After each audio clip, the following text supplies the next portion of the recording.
Dueling Quills Media presents the Ridgeton Tales. Written by Ian Oliver and D.M. Sanders, with contributions by Ciaran Michael Sullivan.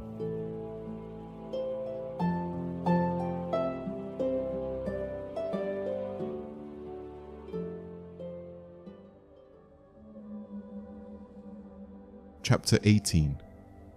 Mhistana Detritus, Magnus, Dwarf Wizard. You've got to be kidding me.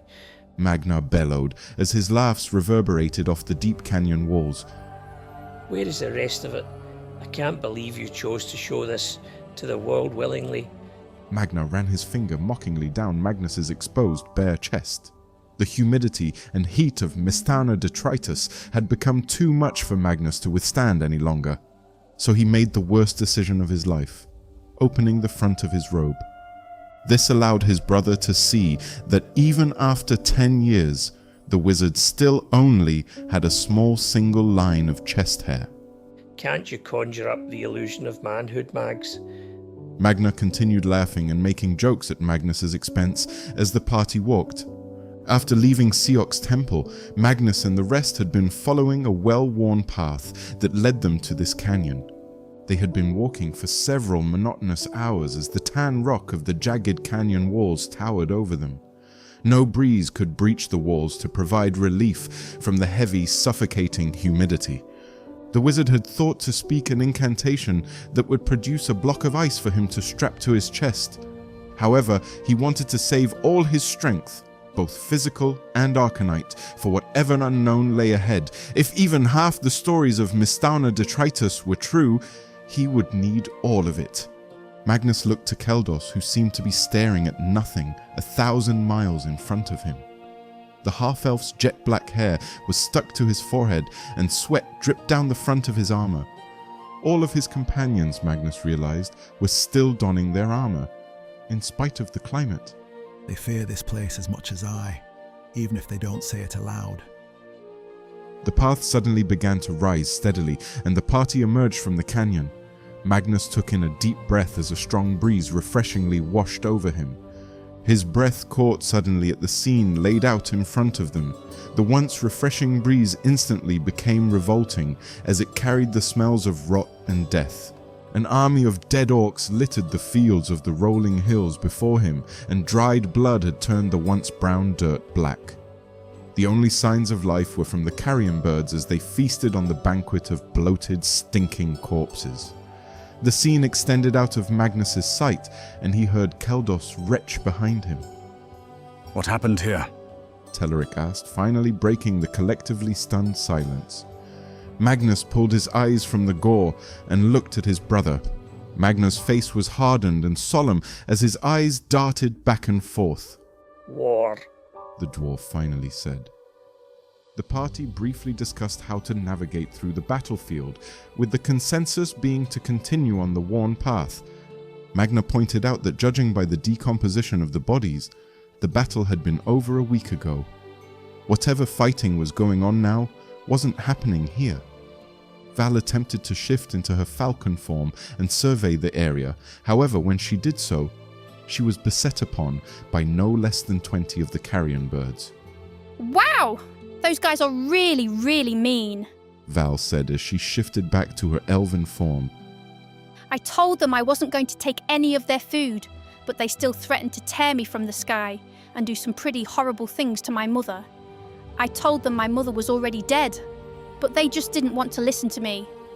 The party spaced out, with Magna leading the procession and Beltayne taking the position of rear guard. Wordlessly, they made their way across the hilly plain, all eyes scanning the horizon for the seemingly inevitable trap to be sprung. All eyes except Magnus. The wizard's mind's eye was far busier than either of the two on his face. He figured Telerik would spot danger long before so he dove into all he could remember about this cursed place.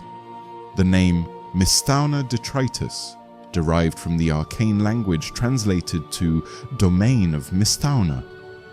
Mhistana was one of the 7 dragon emperors that had ruled over Eridan for thousands of years in the period known as the time of the Ashen Empires. The dragons arrived from the Arcanite realm, claiming to be fleeing the constant cycle of war and destruction of their home world. It was now widely accepted by scholars, however, that the 7 had either been exiled from or were fugitives of their native lands. Not long after arriving in a primitive Eridan, the dragons set about dividing the lands evenly amongst themselves and enslaving the populations. Although this area did not constitute all of Mhistana's land, the Dragon Emperor's capital had been here. This portion of the world that belonged to Mhistana was said to be a thriving area with rich soil and lush rainforests. Magnus peered out when they reached the crest of a large hill and saw only the barren and blasted remains of the once bountiful landscape stretching out in every direction. After the Dragon Emperors were finally overthrown at the end of the War of Broken Wings, the now free peoples of Eridan began the slow process of self-rule. Several decades of strife and war followed until governments, courts, systems and borders were established. Of course there had been small pockets, like Graliel's bulwark, that had always been free from the Ashen Empires. The elves say that when the dragons first began their conquest of Eridan, a wild spirit deity named Graliel called her people to her forest. She then sacrificed herself on the shores of a lake within her domain. Her sacrifice created a magical barrier around the forest, and none could enter or leave. This barrier was finally dropped after the War of Broken Wings, though the borders of the ancient lands are still tightly guarded. Magnus had even heard that the people of the Bulwark believe Graliel is reincarnated, and each reincarnation becomes their queen. Apparently they have a very convoluted ritual and process for how this reincarnated heir is chosen, but the wood elves of the Bulwark believe it is infallible. During this transition from enslavement to civilization, a powerful warlock had set up in Mhistana's former capital. He declared himself the Necromancer King and created a kingdom in service of some demon or another. Several paladins and clerics declared a holy war and besieged Mhistana Detritus for a decade. After the Necromancer King's armies were defeated and his death was imminent, he released a powerful spell which killed every living thing within leagues. The spell blasted the landscape and even shattered parts of the land, creating several islands on the southern coast. The land became completely inhospitable for most, and stories of vanishing settlements and 30-foot-tall monsters became widespread. As such, it became a haven for thieves, cutthroats, and unsurprisingly, slavers. Several races that were brought from the arcane realm by the Ashen Emperors to Eridan, such as orcs and goblins, slowly began migrating to Mhistana as the newly established polite societies rejected them. Dwarves were also brought to Eridan by the dragons. However, unlike the orcs and goblins who served and worshipped the dragons willingly, dwarves were brought as slave labor. Magnus's ancestors took up arms against their masters in the War of Broken Wings, while the orcs fought for their overlords. When the war was over and the empires toppled, dwarves were accepted by the burgeoning kingdoms and even given their own land, the Bronze Hills. This was why Magnus's study of the arcane was vilified by his own people and raised eyebrows amongst others. The dwarven people viewed the arcane as the tool of their oppressors, and Magnus a traitor for his earnest attempt at mastering it. Magnus himself saw it more as an insult to the Dragon Emperors. He felt as though he was spitting in the face of his people's former masters by taking control of their tools of power. Other dwarves did not see it that way. The wounds of subjugation cut deep and take generations to heal. Magnus brought his mind back to the present and surveyed his surroundings. They had thankfully passed the final remnants of the battle, and the air, while still foul and sulfuric, had cleared from the stench of rotting and sun-baked flesh. The sun was beginning to set, and with it, the heat slowly dissipated as Magnus wrapped his robe back around himself. Up ahead, Teleric increased his pace until he reached Magnar at the front. The elf seemed to whisper something into Magnar's ear, to which the dwarf nodded. Teleric then fell back and spoke to Val, then Keldos, who was directly in front of Magnus. Teleric jogged back to Magnus and matched his stride, while continuing to look straight ahead. We are being followed. Do not set your gaze in that direction. But to our west, I have seen a band of creatures keeping pace with us. They haven't gotten any closer, which makes me think this path of ours turns inland. I have instructed Magnar to exit the path when the road turns, and there we will wait. Magnus lay flat on his back, staring at the stars and whispering an incantation. Their cookfire crackled at the center of the small circular alcove they had found north of the path. It had taken Teleric and Beltayne about an hour after the course changed directions to find the location. Large boulders surrounded them on all sides as black smoke rose into the moonlit night. The orange glow of the fire bounced off the boulders and illuminated the 6 bedrolls. Magnus had raided the storeroom of the repurposed Ciaran temple before their departure and collected a large amount of vegetables and dried meats. Beltayne had prepared a large pot of a surprisingly delicious carrot and herb soup. The boasts of his cooking prowess, being second only to his skill in battle, lasted the length of the meal. Magnus had to admit the snow elf was becoming much more adept in a fight. They all were.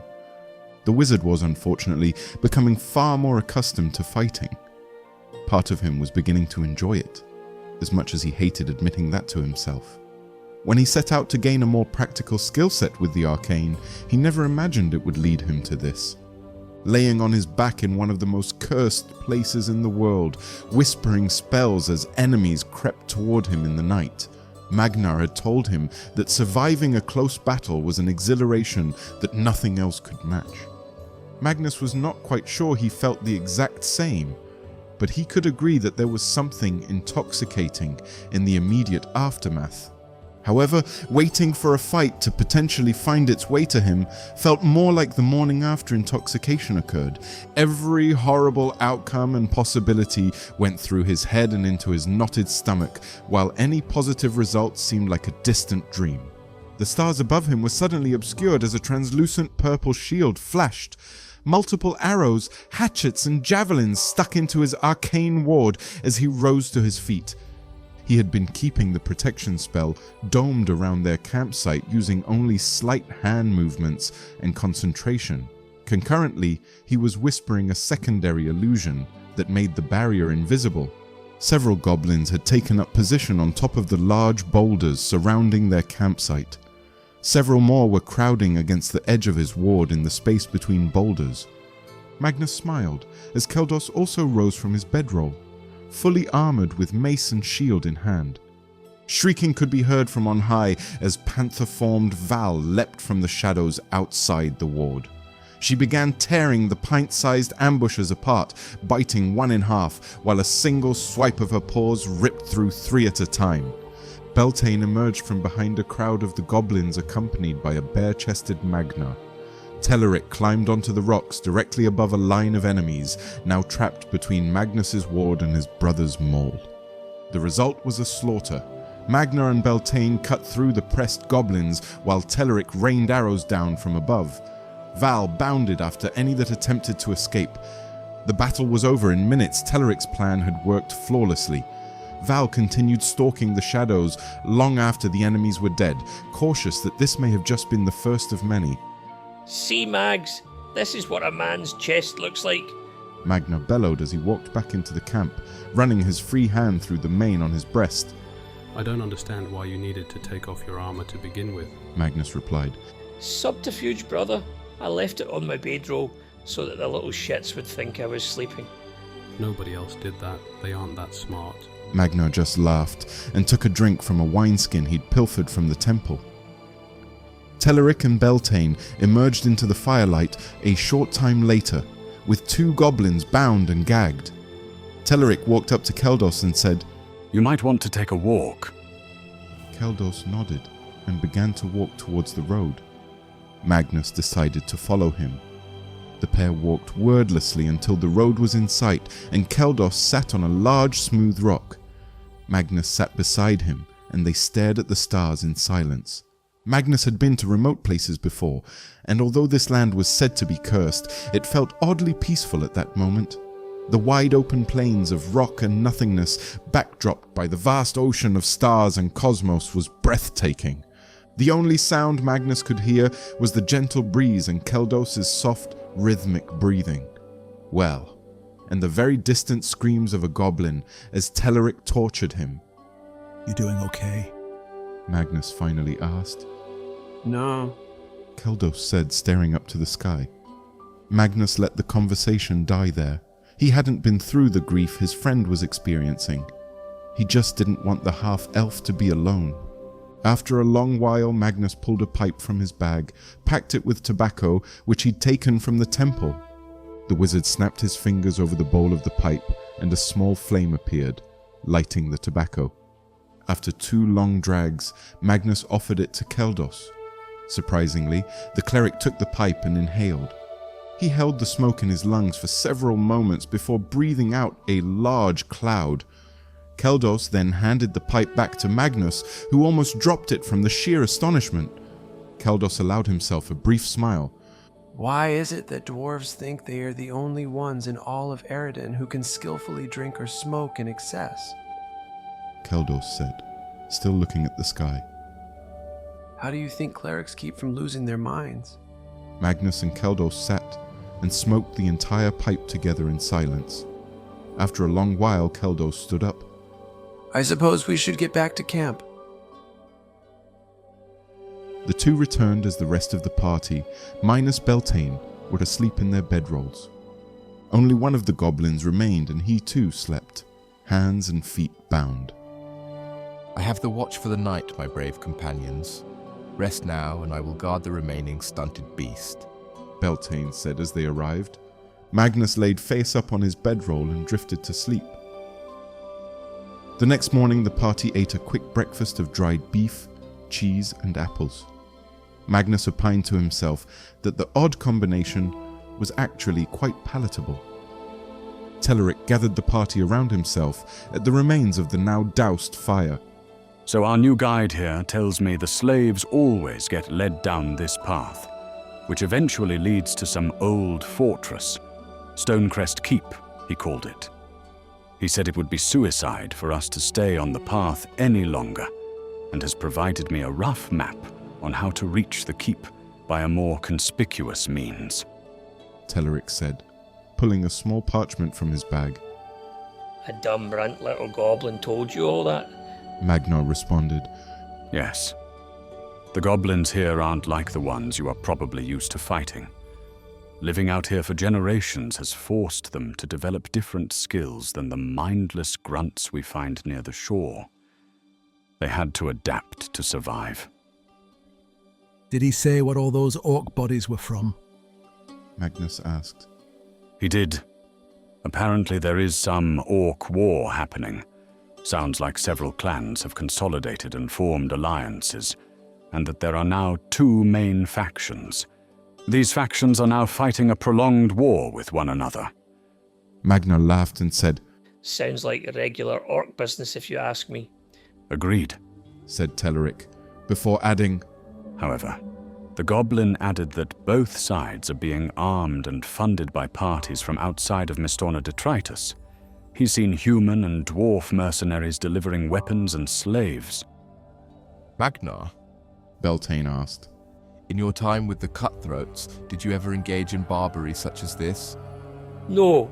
Magnar replied with a seriousness Magnus did not often see from his brother. The Red Suns weren't always the most honourable of fighters, true, but we were usually hired to fight in border skirmishes. We might help besiege a small fort, but for the most part, we didn't take contracts for any lengthy campaign, and we definitely wouldn't take one that would bring us to this cursed place. Ah, a verifiable strike force then. Get in, disembowel a few enemies, and leave with your pockets a little heavier. Yes, I believe that I agree with you, Magnar. Not honourable indeed, Beltayne said, nodding. Magnar waved dismissively and turned his attention back to Telerik. So, did the little shit tell you anything else? No, he said they try not to venture too close to the orcs. Apparently, the new factions aren't above enslaving the goblins. Does nothing else happen here but slavery and slaughter? Keldos asked, staring at the ashen remains of the cookfire. Telerik shrugged and said, He did mention something about some mines far to the south that are currently being worked. Their goblin guide led them southwest slowly through Mhistana's vast open wilderness. He told Telerik that the roads weren't safe, that mercenaries and orcs were constantly patrolling, but he knew a path to Stonecrest Keep where they would avoid those hazards. Magnus was taken aback at how clear and articulate the goblin was. He still spoke with the characteristic squeaking, nasally tone that all goblins did, but he used a much larger vocabulary, and where most goblins Magnus had met before spoke in 1 or 2 word phrases, this one used full sentences. They were blunt and short sentences, but the difference between this goblin and the ones from the mine in Praldosta was jarring. Telerik had tied a rope around the goblin's neck with a slipknot. If he attempted to run, a tug on the rope would strangle the small creature. To ensure that they were not being led into a trap, Val took the form of a small wolf and stalked ahead. The sun blasted down on the party and heat radiated off the tan rocks that surrounded them. Magnus initially moved to open the front of his robe again. However, a sideways glance from a smirking Magnar stopped that. Keldos remained silent throughout the sweltering journey. Beltayne had exclaimed loudly soon after leaving camp that he and Winter's Bite were currently arguing and he would not be speaking to the sword for the remainder of the day. Magnar was scanning every nook, cranny, and horizon. His usual jovial brother was tense, his hands gripped tightly on the handle of his hammer. When the sky began to change to the dark, burnt orange of sunset, the party halted. Gigantic boulders surrounding them all as wolf-formed Val had returned. She changed back to her elven form and said, There are a lot of orcs up there. There are some tents, a few dozen campfires, and yeah, more orcs than I could count. Telerik narrowed his eyes at their guide and drew his dagger. I warned you about leading us into a trap. No trap. We are at the fort. Ask the she-elf. The goblin squealed, raising his arms to his face. Oh, yeah, Val said. There was a fort too. Big stone fort on top of a bluff. And it even looked like there was some grass. How could I forget the grass? Must be awfully lonely to be the only grass for miles. These orcs you saw, were they inside the fort? Telerik asked his cousin. Some were, but most of them were on the outside all around it. Damn, Magnar grumbled. the fort must be under siege. Getting in just got a lot harder. No. The goblin replied. Orcs always inside and outside. They always be fighting at fort. It is not problem. Me and my friends still go and take food. I know a way into dungeon. Telerik sheathed his dagger and took the rope tied around the goblin's neck from Beltayne. Val, you come with me. The rest of you stay here, he said before turning to the goblin. Show us. I said the guide showed us a way into the fortress. I never said it was going to be enjoyable. Telerik said to Magnus. There has to be another way. The dwarf continued to protest. Telerik, Val, and the goblin had been gone about an hour before Val returned and guided the group to her cousin. The goblin was nowhere to be found as the party arrived at the base of the bluff, Stonecrest Keep looming far overhead. Telerik told Keldos that he let the goblin flee after showing a way inside the fortress, but Magnus doubted that was true. He was certain he would find the guide's corpse behind one of the nearby rock formations if he looked. Magnus gazed up the steep cliff walls leading to Stonecrest and lamented potentially having to scale them. The reality of what they had to do made climbing the bluff seem the far preferable option. In the near-dusk light, the small opening Telerik was standing near looked to be just a split in the stone. When Magnus examined it, it was actually smooth, worked stone. As he approached, the stench filled his nostrils, almost causing the wizard to vomit. In fact, he probably would have if he hadn't instinctively cast his stomach-settling spell. A dark sludge oozed from the opening, and Magnus realized the tunnel's true purpose. For a moment, he was shocked that such a modern sewer system would be found in this primitive, barbaric land. However, he had to remind himself that this land was once prosperous and populated. Well, it won't be the first river of shit I have crawled through, Magnus said, wrapping a linen around his nose and mouth. I'd take those robes off completely, brother. That smooth chest should let you glide through easily. Magnus sighed as he began peeling off his robes to place in his bag. Although he was wearing a mask, he could see his brother smile through the covering. End of chapter.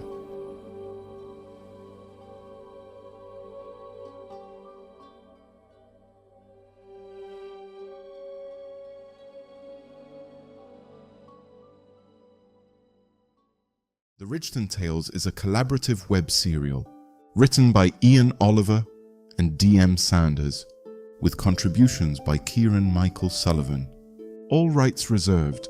This is a work of fiction. Names, characters, places, and incidents either are a product of the author's imaginations or used fictitiously. Any resemblance to actual events, locales, or persons, living or dead, is entirely coincidental. For more information about the authors, including biographical material and individual works, please visit their website at duelingquills.com. A written transcript of this episode is available for free at royalroad.com. We'll see you next time.